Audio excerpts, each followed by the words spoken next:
ambicione do seu vizinho, senão os dons excelentes que lhe exornam o espírito.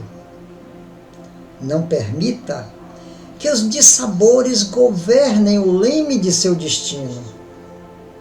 Não entregue o templo de sua memória às más impressões. Não retire sua experiência dos fundamentos espirituais. Não se esqueça de que o ideal superior, objeto de sua admiração, deve corporificar-se em seus caminhos. Não se prenda ao mal. No entanto, não se desvie das obrigações de fraternidade para com aqueles que foram atingidos pelo mal. Não apague o archote da fé em seus dias claros, para que não falte luz a você nos dias escuros. Não fuja às lições da estrada evolutiva, por mais difíceis e dolorosas, a fim de que a vida, mais tarde, lhe abra o santuário da sabedoria. Não lhe falte tempo para cultivar o que é belo, eterno e bom. Não ouvide que a justiça institui a ordem universal, mas só o amor dilata a obra divina.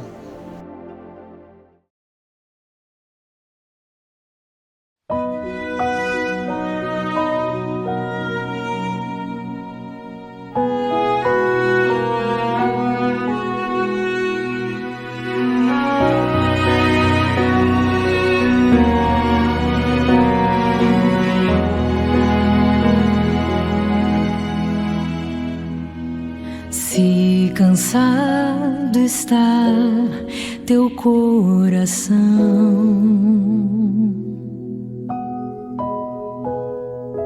e não sabes mais o que fazer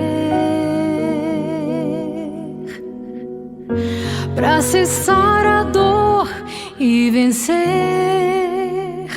essa angústia que te impede de viver.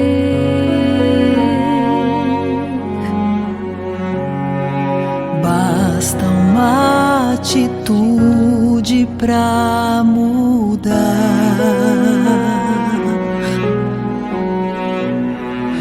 Tudo ao teu redor e renascer.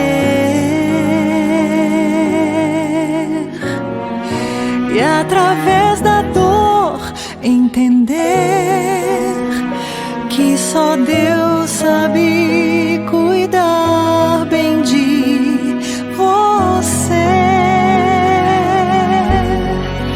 Deixa Deus tocar a tua dor e cicatrizar o teu amor, as tuas feridas e a tua emoção. Deixa Deus tocar a tua vida e o teu coração. Deixa Deus tocar a tua dor e cicatrizar o teu amor, as tuas feridas e a tua emoção. Deixa Deus tocar a tua vida e o teu coração.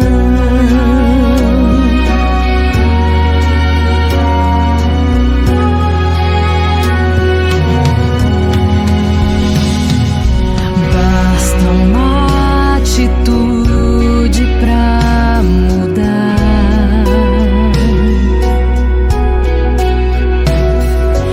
Tudo ao teu redor e renascer.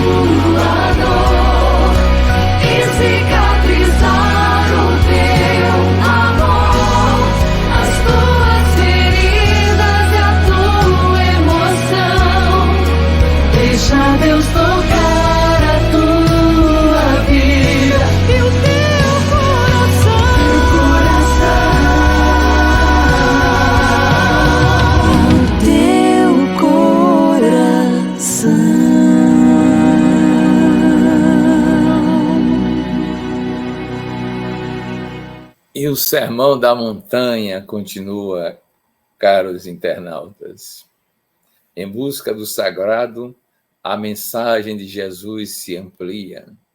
Depois das bem-aventuranças que embeveceram as comunidades, os sofredores, os angustiados, os aflitos, ele continua. Vós sois o sal da terra. Se o sal se tornar insípido, com que há de se salgar? À época, o sal era algo fundamental para a sobrevivência das pessoas. O sal deu origem, inclusive, à palavra salário, porque as trocas econômicas eram feitas com base no padrão sal. E ele admite, naquele instante, que aquela multidão pode ouvir essa expressão, o sal da terra, que tem uma missão, assegurar a qualidade dos alimentos. No plano físico, agora no plano espiritual, assegurar as novas fases da psicosfera ambiental, os novos crescimentos espirituais, as novas possibilidades de realização evolutiva.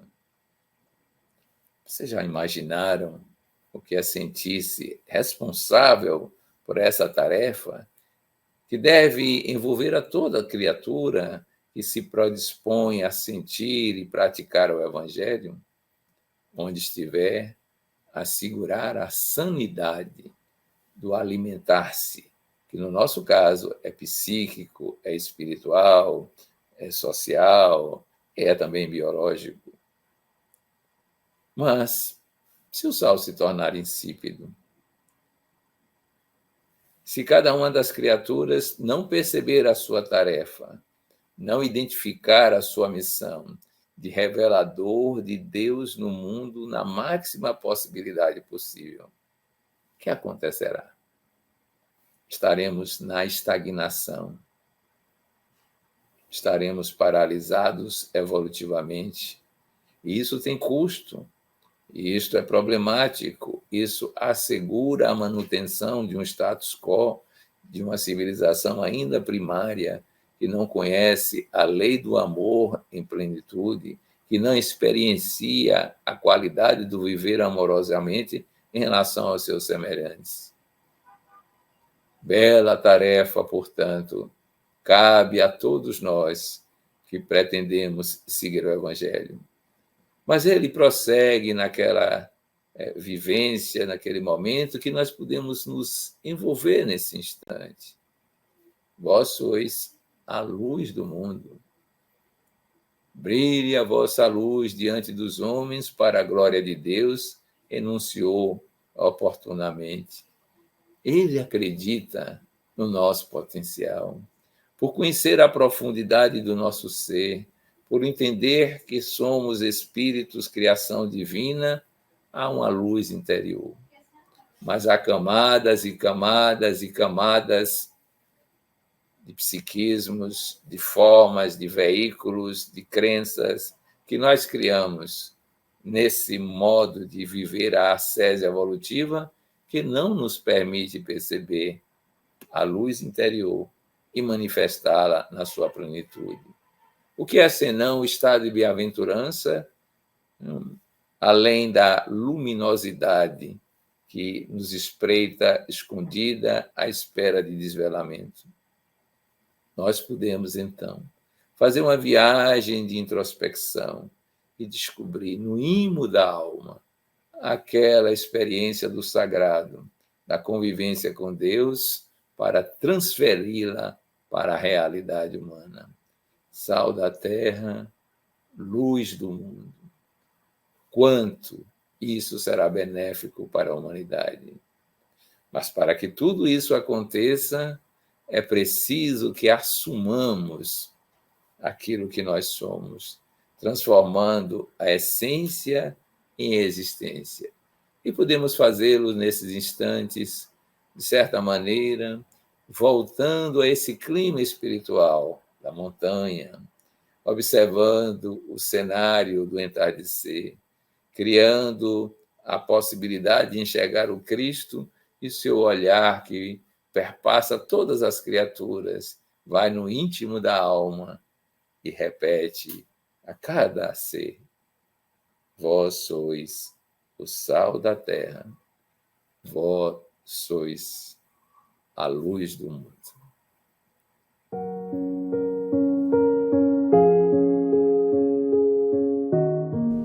Também Lauenon, o sacerdote da luz, perguntou: onde está a luz? E assim respondeu: vós sois a luz do mundo, que brilhe a vossa luz diante dos homens, mas sejam eles os reflexos do vosso entendimento. Admirais as luzes de meu Pai? Em verdade vos digo, também os anjos admiram as estrelas da terra, porque valeis muito mais do que um brilho de um astro que um dia se apagará. Vós sois as verdadeiras constelações do universo. Necessitais reacender a própria luz. Elevai-vos à altura do vosso esplendor. Abaixai-vos ao abismo de vossa piedade, para transformardes as luas em sóis da eternidade. Quando entrardes pela porta estreita das desilusões, descortinar-se-á a vossa luz diante dos vossos olhos, e logo correreis em busca do melhor amigo, para retirá-lo da larga porta que conduz às ilusões. Digo-vos ainda que vosso amigo não amadurecerá senão no seu devido tempo, com suas próprias inquietações em seus desiludidos tormentos.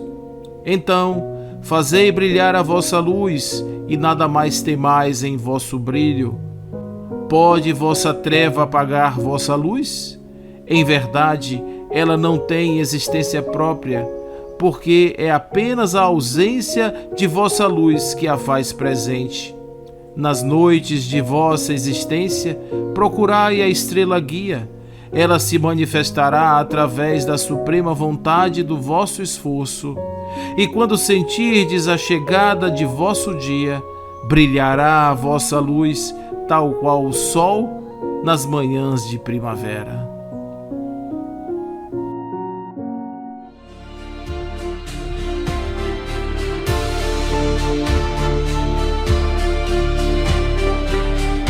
Muitos companheiros perdem tempo e oportunidade de elevação espiritual, declarando-se inabilitados para as boas obras.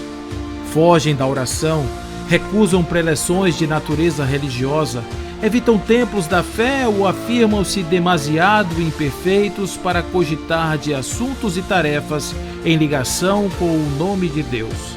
Entretanto, anotemos o contrassenso. Nós, os espíritos encarnados e desencarnados, em evolução na Terra, não estamos procurando aprender a servir ao próximo porque tenhamos bastante maturidade para isso, mas justamente porque sem aprender a ciência da fraternidade não alcançaremos a verdadeira condição humana por dentro da própria alma. Não nos achamos na lavoura da beneficência porque já sejamos generosos, mas unicamente para adquirir a prática da benemerência espontânea que ainda não possuímos. Quem dissesse que nos situamos em serviço do Evangelho do Cristo por estarmos senhoreando a virtude, enganar-se-ia de certo, porque se lavramos nessa leira divina é justamente para sulcar o próprio coração e cultivar em nós as sementes benditas do amor aos semelhantes. Se alguém acreditar que retemos méritos para tratar com ensinamentos do Senhor, não estaria admitindo a verdade, porque os companheiros sinceros na construção do bem não ignoram que as nossas atividades nesse particular entram em choque incessante com as nossas imperfeições e deficiências, para que estejamos incorporando pouco a pouco as qualidades cristãs à nossa própria vida. Não estamos falando na grandeza e na misericórdia do Senhor porque já sejamos bons, e sim porque Deus é infinitamente bom para conosco, permitindo-nos agir para conquistar finalmente a felicidade de sermos bons e humildes na causa universal do bem eterno. expostas às nossas realidades autênticas. Não digas que carregas imperfeições e defeitos, fraquezas e deficiências para deixar de servir, porque para melhorar-nos, educar-nos, é que Deus nos concedeu o privilégio de trabalhar.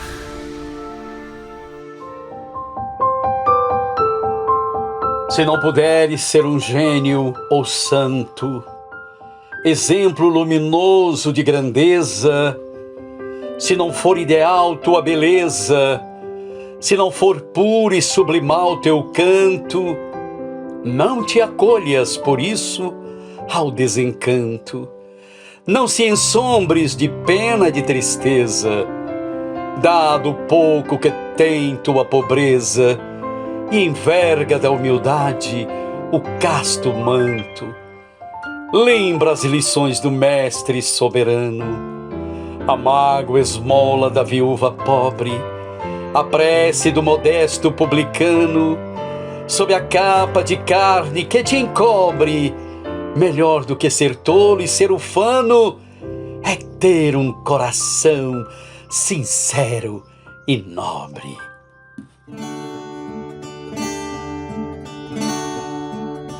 Vós sois o sal da terra e do mundo a clara luz, sal que dá à vida o sabor, luz que mostra o caminho do amor. Vós sois o sal da terra e do mundo a clara luz, sal que dá à vida o sabor, luz que mostra o caminho do amor. Se há fraternidade, é porque a nossa luz ali brilhou. Se há comunidade, nosso sal o Evangelho conservou. Vós sois o sal da terra e do mundo a clara luz, sal que dá à vida o sabor, luz que mostra o caminho do amor. Onde existe a partilha, é porque a nossa luz ali brilhou.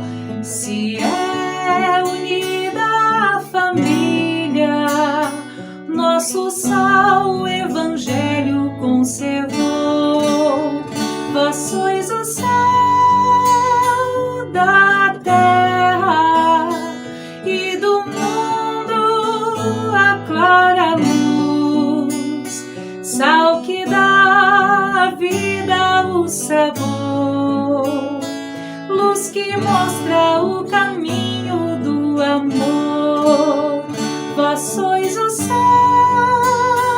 da terra e do mundo a clara luz, sal que dá à vida o sabor, luz que mostra o caminho do amor.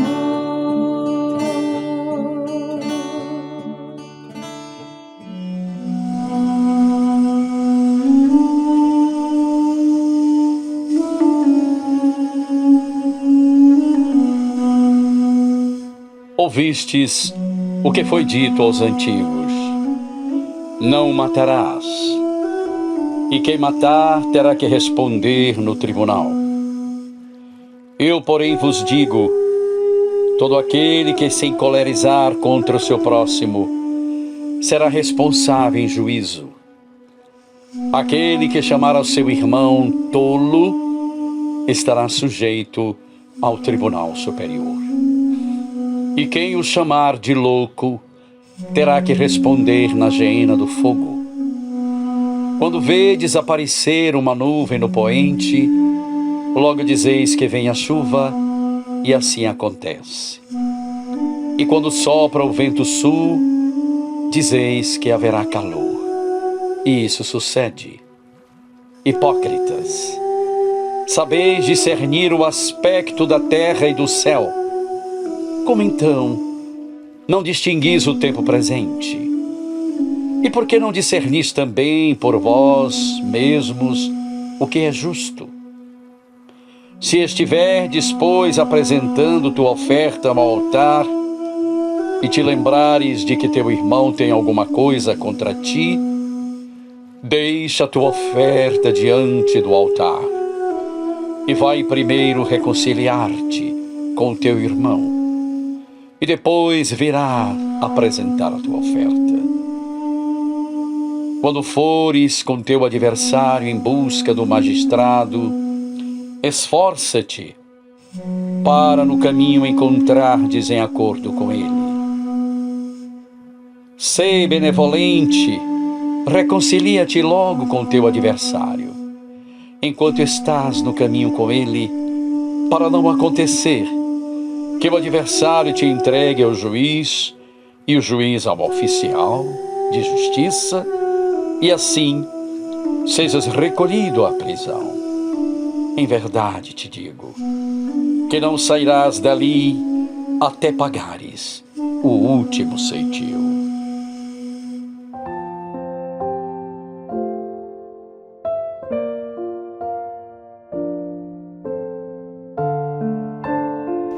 Você considera a vingança como um ato de coragem ou de covardia? Algumas pessoas acreditam que a vingança é uma demonstração de grande coragem. Afinal de contas, não se pode tolerar uma afronta sem se rebaixar. Pensam que a tolerância e a indulgência seriam provas de fraqueza ou de covardia. Todavia, temos de convir que o ato de vingar-se jamais constitui prova de coragem.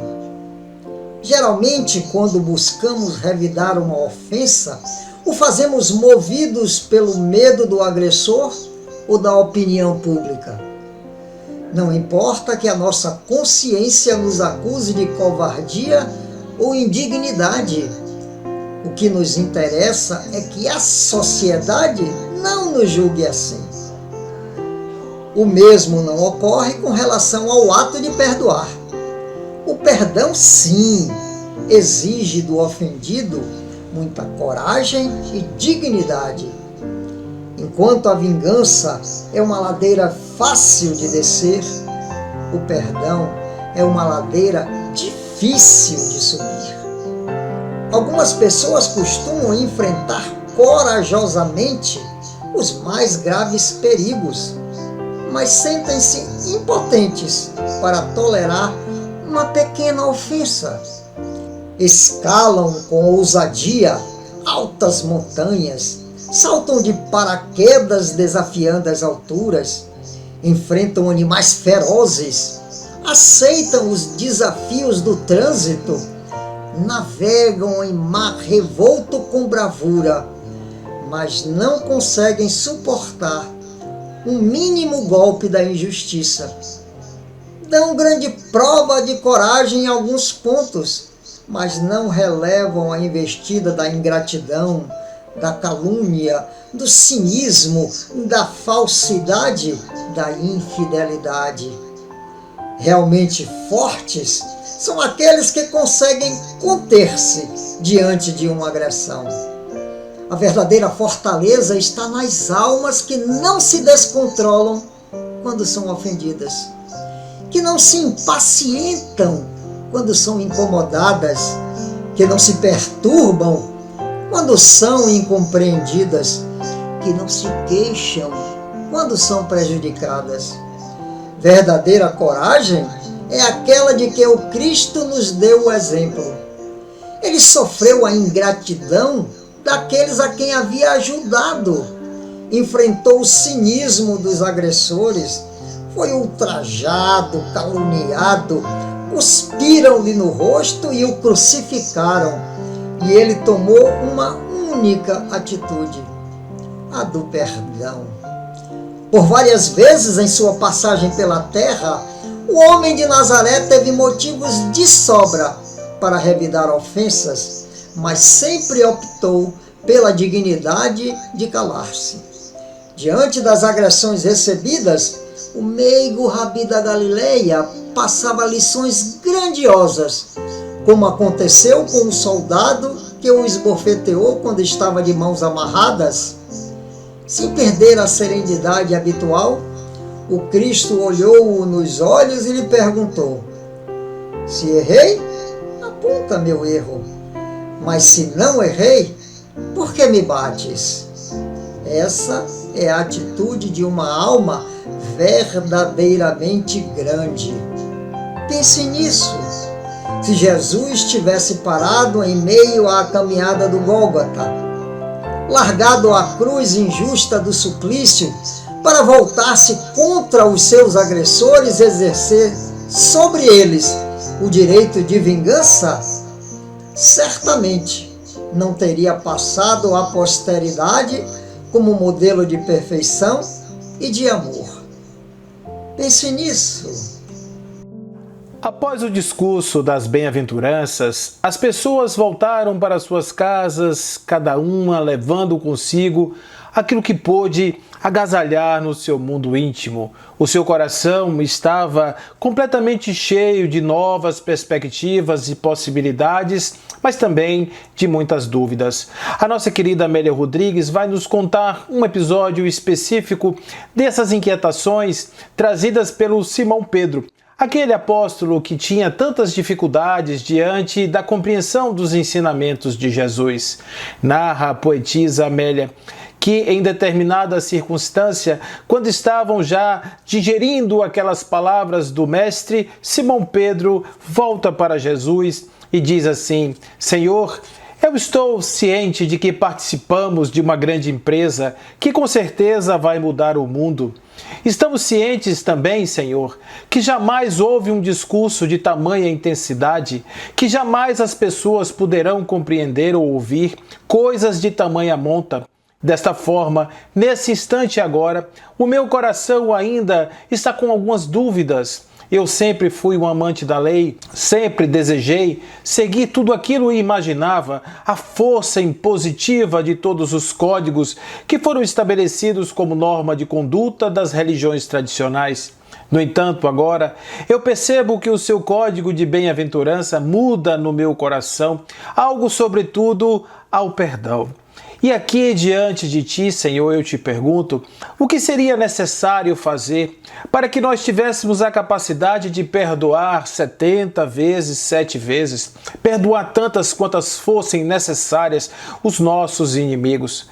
E Jesus então, percebendo as faces curiosas e atormentadas do velho pescador, Jesus então começa a sua explicação.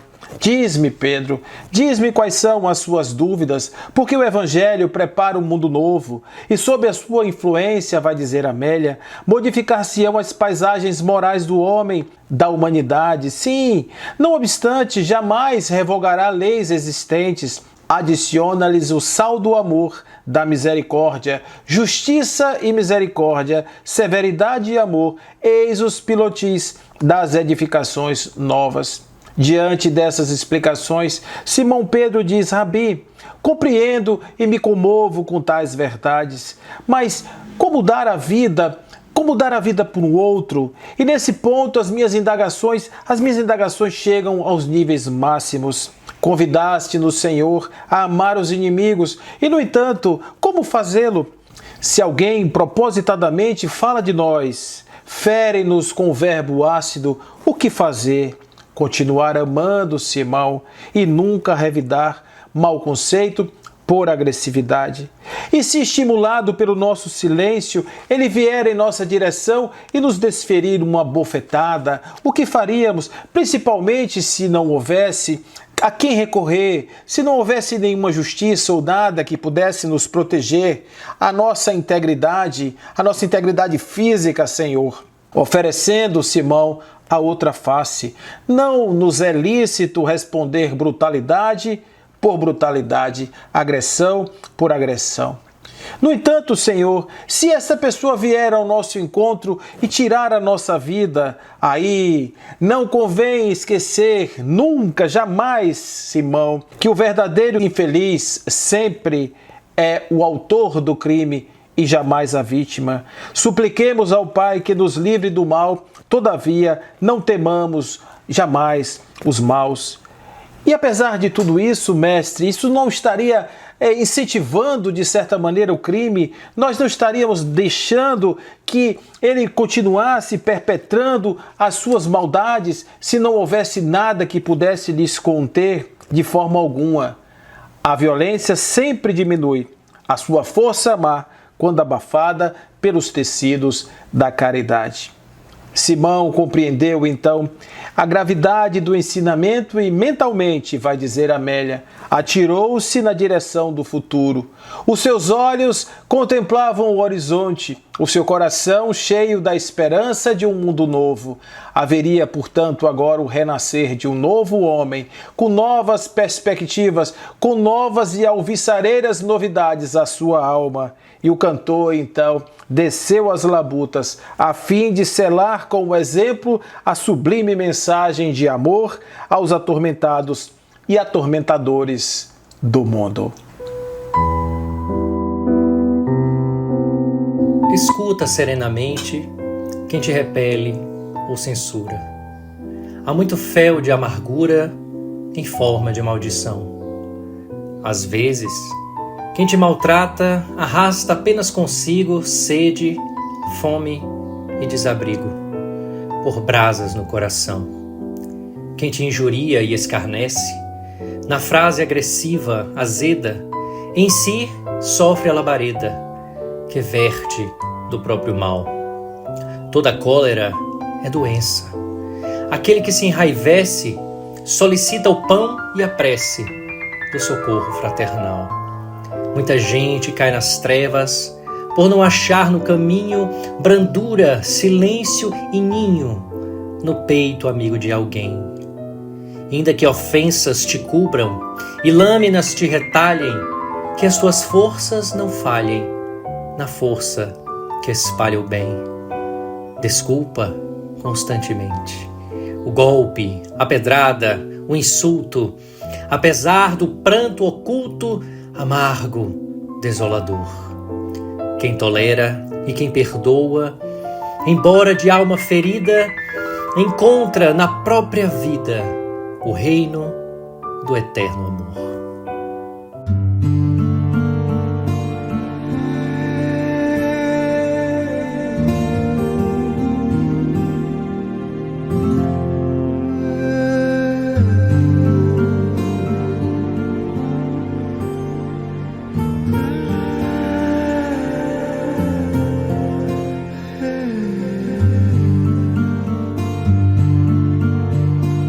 Deixa ouvir uma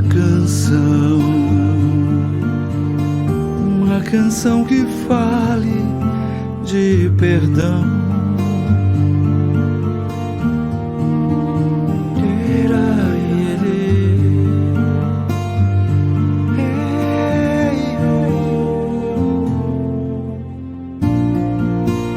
Eu sinto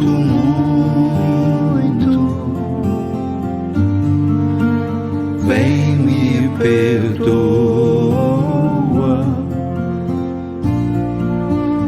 porque eu te amo e te agradeço.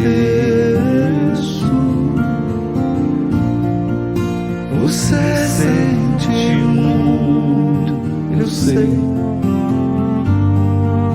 e eu te perdoo.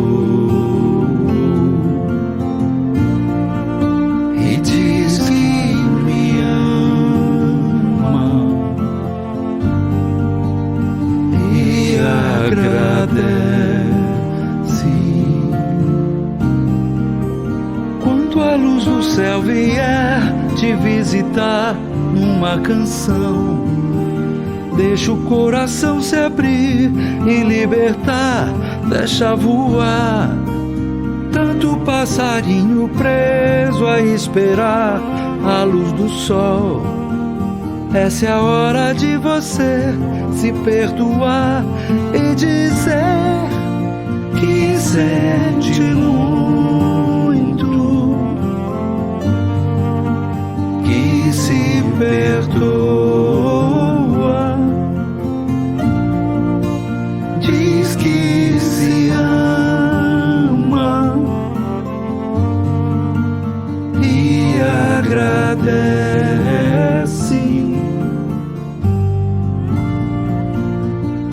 Eu te amo e te agradeço.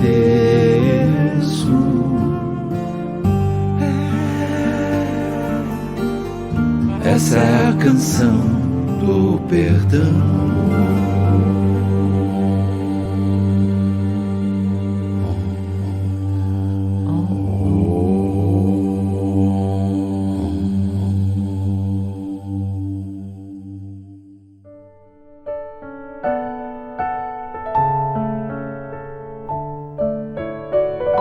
Ouviste o que foi dito, olho por olho, dente por dente.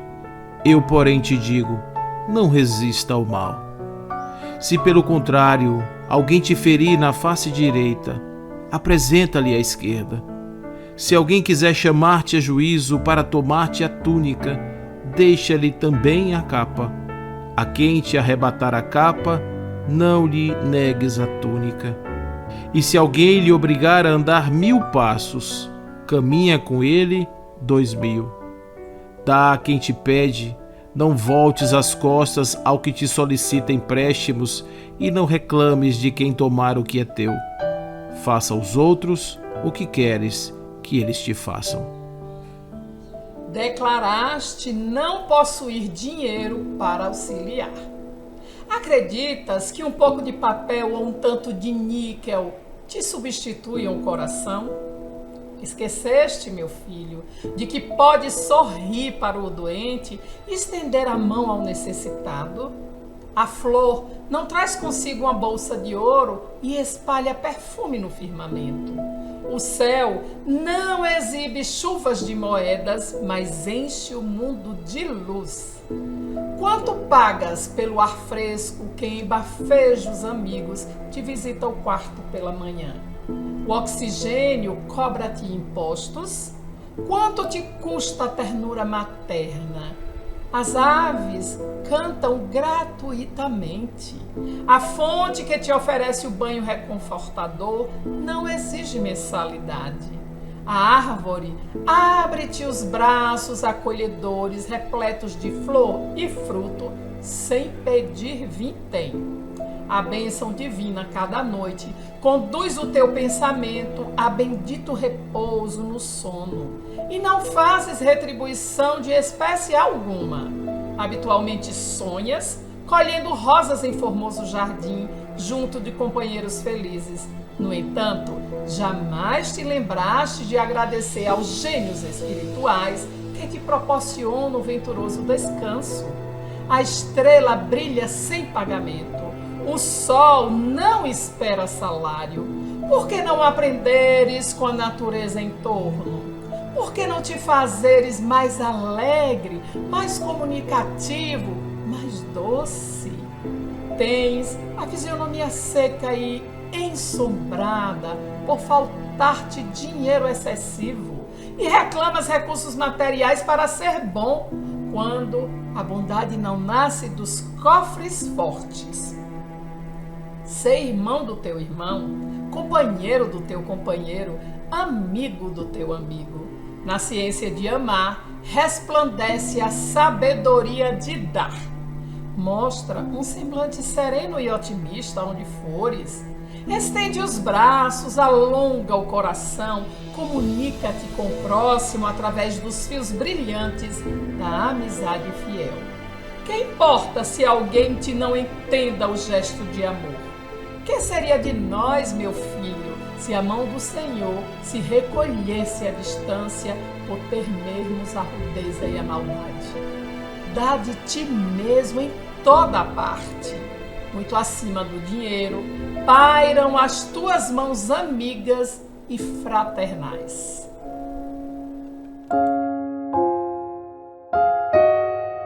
Cheguei de mansinho, numa hora crepuscular, precisamente quando mais carecias de mim. Vim para salvar-te do mar de angústias em que te afogavas. Aproximei-me cautelosamente, auscultei-te o íntimo e vi quanto deveria fazer por ti. Em vão, tentavas resistir à onda de ateísmo que te avassalava a consciência, mas eu revelei a presença de Deus no santuário de teu ser e fiz consumir-se no incêndio de luz o desespero de tua razão. E tu, deslumbrado, que fizeste? Enchia-te de pavor e tristeza a perspectiva da morte, mas eu desenrolei diante de teus olhos o quadro de minha realidade fenomênica e pude converter-te a visão da morte na visão da imortalidade. E tu, maravilhado, que fizeste? Apelavas debalde para as filosofias terrenas, a fim de resolveres a transcendente incógnita de tua origem e destino. Mas eu te abri o livro das vidas sucessivas e desvendei-te o mistério de tua presença na terra. E tu, esclarecido, que fizeste? Indagavas inutilmente da função dos mundos no panorama do infinito. Mas eu te fiz sentir, na superfície de outras orbes, a palpitação de outras vidas empenhadas como a tua na conquista da perfeição. E tu, enlevado, que fizeste? Horrorizavas-te ante a visão de um inferno a que se destinavam, sem remissão, as almas dos condenados. Mas eu te falei de Deus, como Pai, que punido jamais subtrai aos filhos a oportunidade de se redimirem. E tu, tranquilizado, que fizeste? Empenhavas-te embalde por perseverar tua fé, que se estiolava ante o livre exame da razão rebelde. Mas eu pude conciliar esta com aquela, colocando na própria razão o fundamento de tua fé. E tu, confiante, que fizeste? Vivias exclusivamente para ti, insensível à sorte de teus companheiros de experiência humana.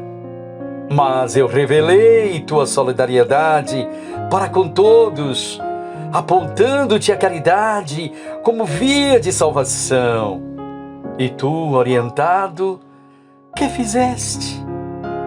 Sofrias ante a ingratidão e maldade do teu próximo, mas eu te ministrei a lição da indulgência, ensinando-te a superar aos impulsos da vingança que te encarcera nos círculos expiatórios. E tu, instruído, que fizeste? Pranteavas de contínuo a perda daqueles que, levados pela morte, te deixaram órfão de carinhos, mas eu os trouxe à tua presença para que te oferecessem a prova consoladora de sua sobrevivência. E tu, consolado, que fizeste? Procuravas desesperado na ciência humana um remédio para sanar-te os males do corpo, mas eu te ofereci os recursos de minha terapêutica, e logrei restituir-te a saúde perdida. E tu, curado, que fizeste? Padecias sob o influxo de espíritos sinistros que exerciam sobre ti cruel vindita, mas eu projetei luz no entendimento de teus algozes e pude devolver-te a paz que tanto almejavas. E tu, liberto, que fizeste? Confiavas-te com ardor à doutrinação de teus irmãos, buscando convertê-los ao bem, mas eu te adverti de que maior seria o teu mérito e mais eficaz o teu trabalho se primeiro te convertesses a ti mesmo. E tu, avisado, que fizeste? Temias, enfim, a pobreza que rouba aos mortais a alegria de viver, mas eu fiz que encontrasses o maior de todos os tesouros. Fiz que te encontrasses a ti mesmo. Vês? Tudo por ti. E tu, que fizestes por teu próximo? Passados alguns dias da morte do mestre, a população se sentia um tanto quanto perdida. De certa maneira, os discursos de Jesus estavam fixos em suas mentes e seus corações, mas a brutalidade com a qual Jesus foi tirado da própria vida mexeu um pouco com o ânimo daquelas pessoas. Eles, de certa forma, estavam diante de um grande paradoxo. De um lado, as certezas de um mundo espiritual elevado, de grandezas magistrais trazidas por Jesus, perspectivas alvissareiras de um mundo novo. E ao mesmo tempo, quando contemplavam os seus olhos, passavam pela sociedade existente e viam o templo. O templo, aquele templo erigido com pompa e circunstância e que agora ornava uma águia dourada como imposição do poder romano sobre aquela população, aquele povo. O templo em si mesmo havia se transformado numa casa de câmbio, aonde as pessoas trocavam suas moedas de diversos lugares pela moeda comum do templo para poder comprar animais, víveres, para a prática dos holocaustos, dos sacrifícios que ali eram realizados em nome de Deus. Mas, além de toda essa questão, a concupiscência, a corrupção generalizada estava encampada em todos os lugares, trazendo na mente daqueles homens algo de desesperança. O cantor havia sido tirado da vida, e as pessoas que fizeram isso não imaginavam que estavam criando um mártir, estavam fortalecendo todo o seu discurso, estavam trazendo agora perspectivas muito vivas e enchendo corações de esperança para que outras pessoas também se entregassem as suas vidas em nome deste novo reino que estava sendo construído no coração para a vida dos homens. E todos aqueles estavam extremamente ainda um tanto quanto atônitos, e vai narrar Atos dos Apóstolos, capítulo 2, que naquele episódio de Pentecostes houve um grande fenômeno e todas as pessoas envolvidas ficaram muito impactadas. Algo especial acontece naquele lugar.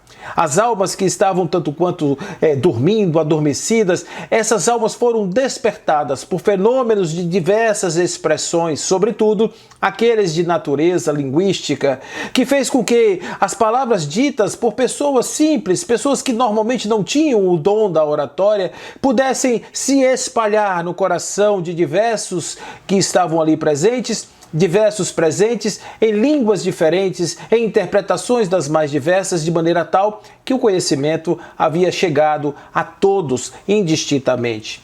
Acabado aquele episódio, narram os evangelistas que saem aqueles homens na direção do templo, especificamente em direção a uma porta, que era a Porta Formosa, uma porta extremamente ornada e uma porta muito visitada por todos aqueles que se dirigiam ao templo. Eles estavam indo como costume para orar, para fazer as suas devoções a Deus. Não sabiam que ao chegarem à porta do templo, um coxo de nascença, um homem que estava ali desde muito tempo, se dirige a Pedro, que estava acompanhado dos seus, e lhe pede uma esmola. Dá-me uma esmola irmão que passa. Pedro, então, olhando aquele homem, caça nos seus bolsos, não acha uma única moeda. Mas ele se lembra que o cantor havia terminado de passar a melodia da mediunidade, da alma que explode em profusão de possibilidades, e, sentindo-se empoderado desta força, diz ao homem: olhe para mim. E o homem então olha, e ele diz ao homem: eu não tenho ouro, eu não tenho prata, mas o que eu tenho eu lhe dou. Levanta e anda. E vai pegando este homem pelos braços, vai levantando aos poucos, e o homem sai saltitando dentro do templo. Todos olhavam e diziam: como pode esse homem, que era um coxo da Porta Formosa, agora está aqui saltitando? Contam os evangelistas que naquele momento muitos se converteram.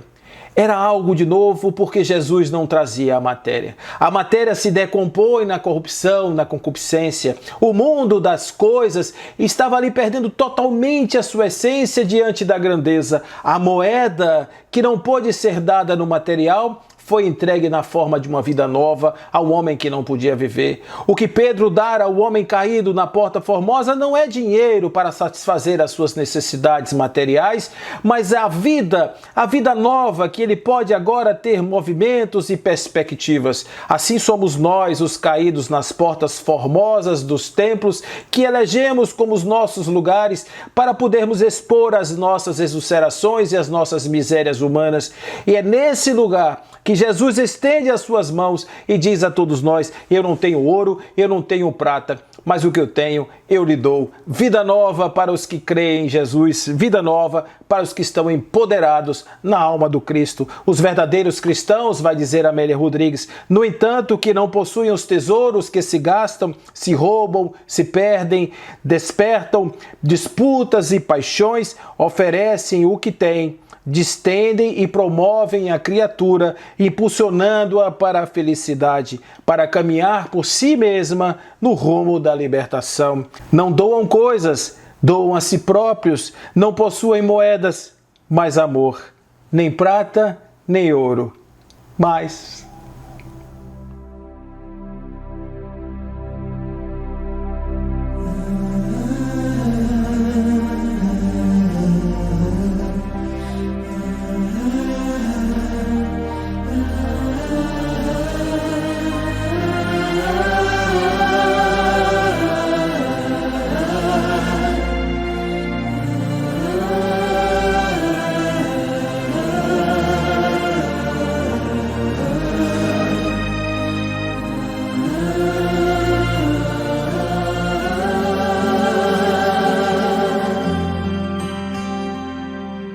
doce é sentir em meu coração humildemente vai nascendo amor. Doce é saber não estou sozinho, sou uma parte de uma imensa vida. Que generosa reluz em torno a mim, imenso dom do teu amor sem fim. Que generosa reluz em torno a mim, imenso dom do teu amor sem fim.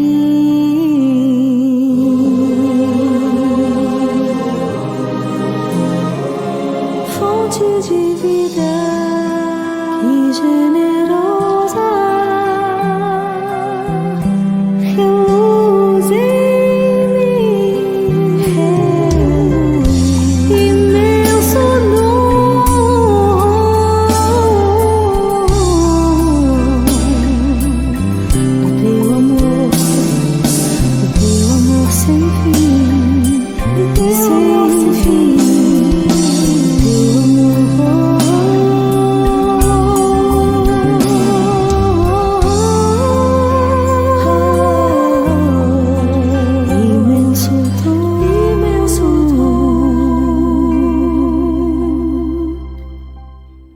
Esperamos que todos vocês estejam embevecidos com o Sermão da Montanha, que tenham conseguido entrar numa espécie de relaxamento físico, quietude mental, emocionalmente serenos, para viverem essa experiência como que saboreando os frutos da árvore do Evangelho.